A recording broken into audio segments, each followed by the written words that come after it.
The in-flight measurement element is really crucial for us deciding on whether this is a technique that is working.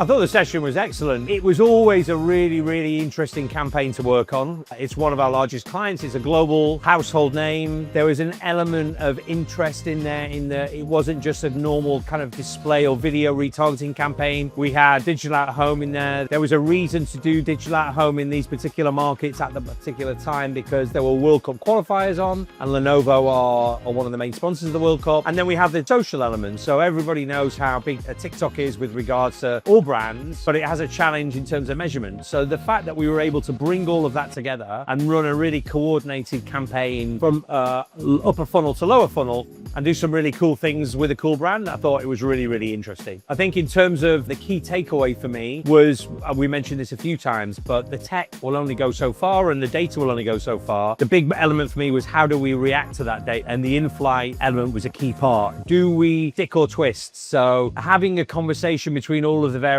partners and the brand and the agency and so on meant that we all decided and we all agreed on what the decision was on when we should upweight budget in certain elements and when we should downweight budget as well. So I thought it was a really interesting discussion. Not all of those channels, or digital at home in particular, isn't always as reactive as some of the other channels. So the in-flight measurement element is really crucial for us deciding on whether this is a technique that is working, whether the creative is the right level of creative, or whether it was and there's a bit of fatigue now working with that creative, we should switch it out, whether there are certain geos that are performing versus others and so on. It sort of brings digital at home into the fold and helps it act a little bit more like reactive components of online, like display and like social.